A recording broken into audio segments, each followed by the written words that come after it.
Hey, Jake. This is ankle. Okay. This is teaching in the summer with the kids. All right. Some of you were asking where to even get started with studying for the practical. Okay, so in chapter 7 of your trail guide, that's the shanking down, which we are learning about for this first practical. So I want to keep it below the knee to give you a small taste in these first few days, what a practical is going to look like, what are the expectations and so forth. As you are trying to put all of this together, I highly recommend starting with the bones, going through all of the bones. So do you know all the tarsals? Do you know the bony landmarks? And I know for a fact that in A&P, y'all didn't really get into a lot of detail with those. It might have been like, these are the tarsals, but you didn't get into the calcaneus and look at the calcaneal tuberosity or the peroneal trochlea and all the things. So make sure you take time to learn those bones and those bony landmarks. But then as you're putting them all together, I want you to identify the muscles. And you need to do that on the actual model, looking at your videos, but you yourself are also a model. So make sure that you're referencing your own body as the model as well. So one study strategy I want you to think about possibly adopting is looking joint by joint. And right now we're looking at the ankle. We know that the ankle does 4 things. Specifically, those are plantar flexion, dorsiflexion. I do not like it when you abbreviate, but I'm trying to make a quick video, so I'm going to abbreviate. And then we have inversion and eversion. Now, these two are actually subtalar. You have to go underneath the talus where the talus articulates with the calcaneus, and you can see that side-to-side movement in the frontal plane where inversion and eversion actually occur. So, first step, do you know that the ankle does 4 things? What are those 4 things? Can you demonstrate those 4 things? So do plantar and dorsiflexion, do inversion and eversion at the ankle. Then I want you to think, okay, plantar flexion, how many muscles do that? So we're going to do plantar flexion first. Almost. This is on the femur. It's okay.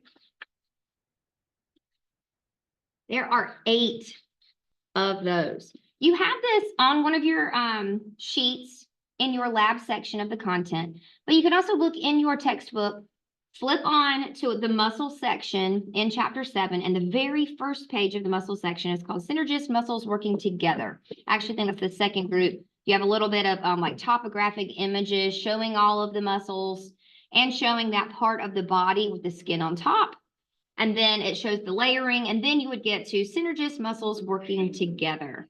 And you're going to see listed all of these actions with pictures of the muscles that are performing the specific action concentrically, and then the list of all of those muscle names. So we have 8 plantar flexors. Now, the next step is to see if we can name them. Now, as soon as you are adding more than 3 to 4 items in a series, the likelihood that we are going to be able to magically memorize all of them is not very high. Think about memorizing your phone number, for example. You know your phone number, that series of 10 numbers, 10 digits, because you have chunked it. You chunk it into an area code, then a prefix, and then the last 4 remaining numbers. If you were just trying to memorize a random grouping of 10 digits, that would be far more difficult than actually putting it together like 912. That is our geographical area code. Same idea here. We're going to group these muscles into meaningful chunks that share something together. So first, we are going to also list them. The gastroc, the soleus, those are the 2 biggest contributors to plantar flexion. They do the most work. We have a third one, though, the plantaris. Why do you need it? Because this is the camera that lets them see everything that I'm doing. So please don't touch it. Don't press any buttons. Go sit down, please. I don't have time to redo this. Please go sit down. Thank you. The plantaris is the third. And these are all together. They're called the triceps surae. This is the fattest marker I've ever seen. and they all attach distally at the calcaneal tuberosity. Okay. Now, a common mistake that I see teaching this course when students are identifying a distal attachment or an insertion, sometimes they list for me the tendon. The tendon, yes, that is part of the attachment process, but I need the final destination. I need the bony surface and not just the bone. You can't just say the calcaneus, but what part of the calcaneus is this muscle, for example, attaching to? All three of them converge into the calcaneal tendon, also known as the Achilles tendon, and that tendon then inserts into the calcaneal tuberosity. So if you were asked for the distal attachment for the gastrocnemius, I would expect for you to say the calcaneal tuberosity, not the calcaneus. The calcaneal tuberosity is what I need. I need the bony landmark so that you can tell me effectively, you know where the actual distal attachment is for the muscles, which directly informs their ability to produce their movements. The next group, we're going to have Tom, Dick, and Harry. That's a group of the deep flexors. So we have tibialis posterior, we have the flexor hallucis longus, and we have the flexor digitorum longus. I like to say abbreviate when you graduate. But for, again, the practice of this note-taking session, I'm going to try to be as quick as possible. So that's another group. They are all the deep flexors. They all run medially as well as posteriorly. So think all of these are going to run down the back of the shank.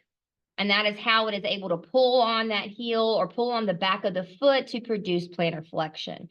The dorsiflexors, on the other hand, are going to run anteriorly down the shank. The inversion muscles are going to run medially along the front and the back of the shank, and then the eversion muscles are going to run laterally. So if you compartmentalize these and group them together in that way too, spatially, that is another way to chunk the material to help it make more sense. So if they run medially, that should already tell you that those three are going to help invert the subtalar joint or invert the ankle. The last group are the peroneals. Now, you might see fibularis instead of peroneal. Peroneus longus, fibularis longus, peroneus brevis, fibularis brevis, same thing, peroneal. So we have the longus and we have the brevis. Okay, so that's the next step. Can you identify all of these? Do you know where they are? Once you know the ankle does four things: plantar flexion, dorsiflexion, inversion, eversion, you can demonstrate all of those movements. Then you get to plantar flexion. You know that there's 8 of those muscles, the gastrocsoleus and plantaris, known as the triceps surae. They all distally attach to the calcaneal tuberosity. Then you have Tom, Dick, and Harry, the deep flexors that are all running posteriorly and medially, the tib posterior, flexor hallucis longus, and flexor digitorum longus. And then lastly, you have the group of peroneals, the lateral running muscles, the peroneus longus and the peroneus brevis. Those make the 8. Once you have all that and you can identify them, That's a fat marker. it is a very fat marker. Okay, go sit by brother. Yes, sir. Then we have the next phase, the gastrocnemius. Okay, the AOIs. This is where the textbook comes in and really is important. Okay, when you flip a few pages over, you are going to see the page that has the gastroc on it. It's going to have the soleus on it, and you're going to see the AOIs. The A's, those are the actions. The O's, that is the origin or the proximal attachment. The I, insertion or distal attachment. So the gastrocnemius, we know that it not only plantar flexes the ankle, because that's what we're looking at right now, but it also flexes the knee. We know that it can do that because it crosses the posterior aspect of the knee. If the muscle crosses the joint, it can move the joint. It originates, therefore, on the posterior condyles of the femur. Hey, Cooper, could you please stop? Okay, it inserts, we already know this, the calcaneal tuberosity. Okay. Do those actions. Flex your knee and plantar flex the ankle. Palpate where these attachment sites are. Make sure that you can locate them on the model. And then you would do what we aerobics instructors like to say, we take it from the top. What does that mean? Okay, the ankle does 4 things. Plantar and dorsiflexion, inversion, eversion, the plantar flexors, there are 8 of them. Can you list them all? Can you tell me the story of the gastroc? Pointing to it too, like show me where it is. Can you do all of that without cheating, without looking at your notes, without looking in the textbook? If you can do that, then you are ready to go to the soleus. AOI. Plantar flexion, that's all it can do. It originates at the soleal line. Your text may not say this exactly. It may say like the upper posterior shaft of the tibia, okay? Totally fine, but this is the succinct way to say that. Don't get too bent out of shape memorizing everything verbatim as far as attachment sites go. There's a lot of vague information when you're looking at those attachment sites. So just give me the main point so that I understand that you know what you're actually talking about. Okay, the insertion again, because it's part of that triceps surae, is the calcaneal tuberosity. Okay, again, you would take it from the top. The ankle does 4 things: plantar dorsi, inversion, eversion. There's 8 plantar flexors, the gastroc, AOI, soleus, AOI. If you get all that, then you can go to plantaris land and you would do the AOIs. Now, taking it from the top every time you add on another nugget is critical here. It's critical. If you're not doing that, you are losing pieces of the repetition. And where this ends up being a very beautiful thing is when you get to, for example, the tibialis.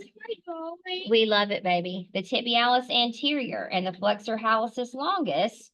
And you've already done the legwork with the AOI and the AOI. Remember, these 2 also contribute to inversion. Oh, tibialis anterior. Sorry, tibialis posterior is what we're talking about. But when you do these and a flexor digitorum longus, they all 3 invert the ankle as well. And when you have taken that time with repetition to learn the AOIs, when you get to inversion, that is going to then be a breeze because you've already learned 3 of the 5 muscles that produce inversion. This system really works. I know some of you are really struggling with how to put everything together. And yes, we haven't touched the ligaments with this, but you are getting most of the landmarks and all of the muscles in their actions. And that brings us to the next part of this that I wanted to talk to you about.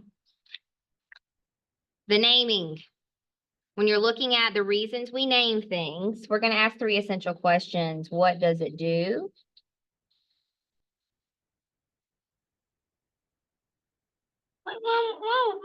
Stop, please.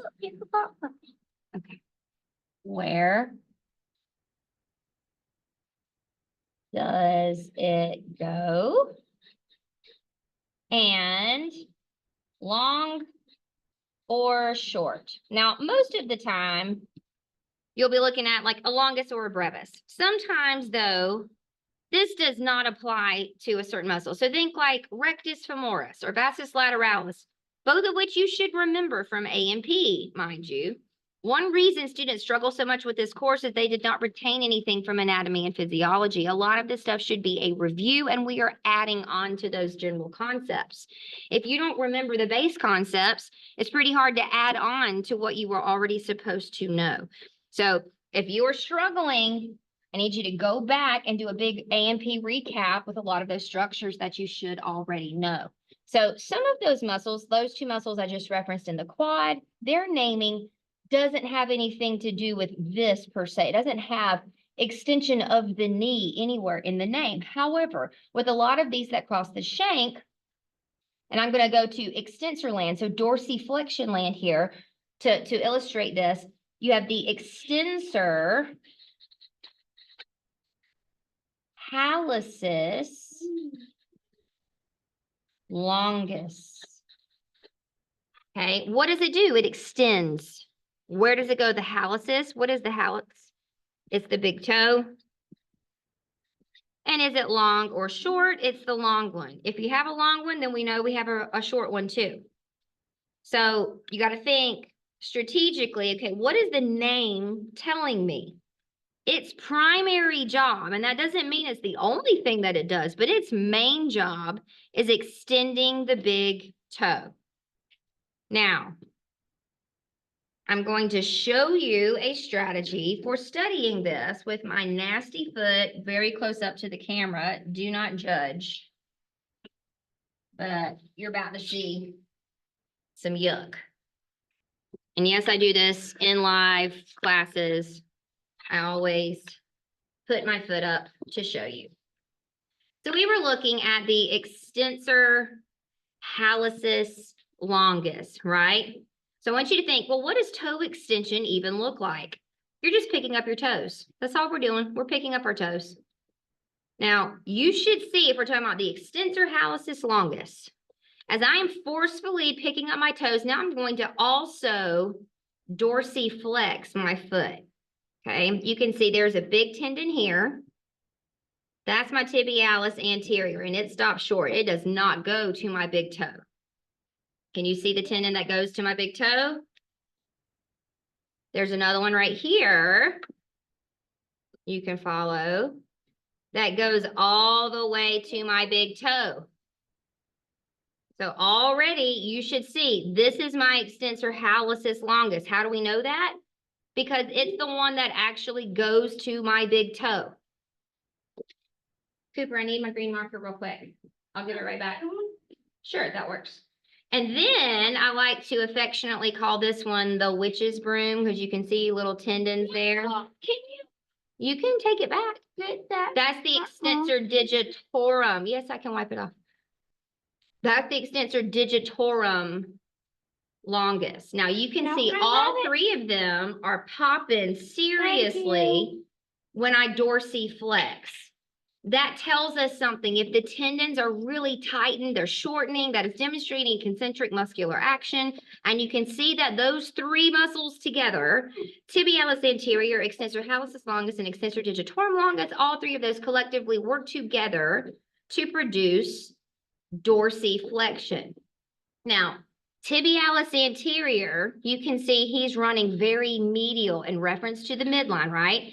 The hallucis muscle, that one's also very medial. What about the digitorum one?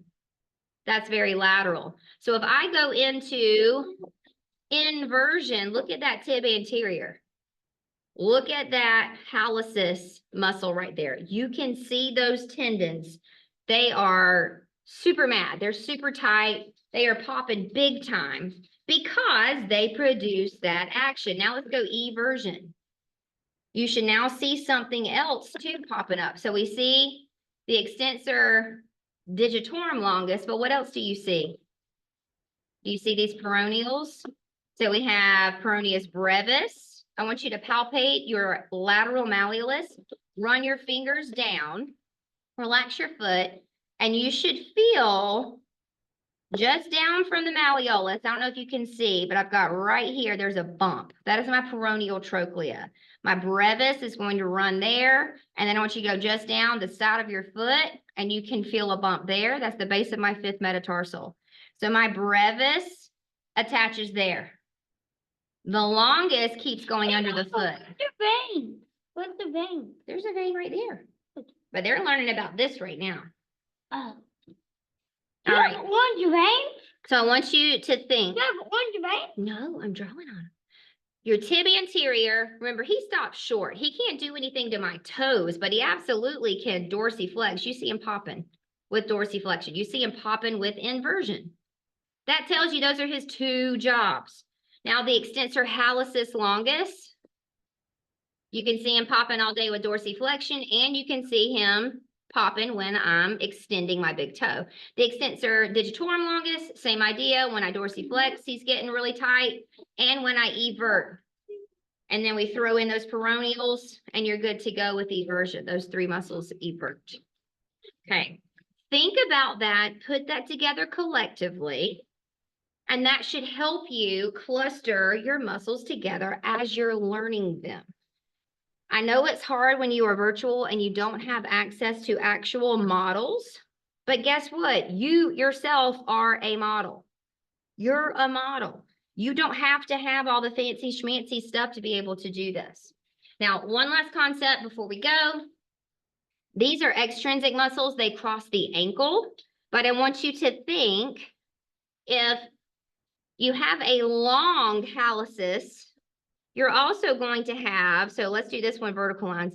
You're also going to have a short muscle. So you have a little baby muscle here that starts at the calcaneus. See, I'm doing a big stop. He doesn't keep going like the longest does up the shank.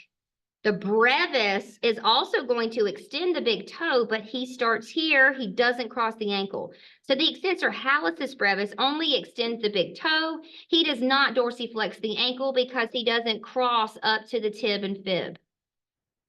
Okay, same idea over here. If we have an extensor digitorum longus, you also have an extensor digitorum brevis, and he's real little. And he stops there at the calcaneus as well. And he helps pull up digits 2 through 4. He can't move my ankle because he doesn't start up here. He starts down here. He doesn't cross the ankle. If it doesn't cross the joint, it can't move the joint. So think about that.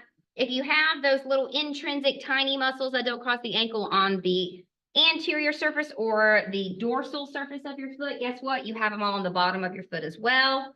Those are your deep intrinsic muscles on the bottom of your feet.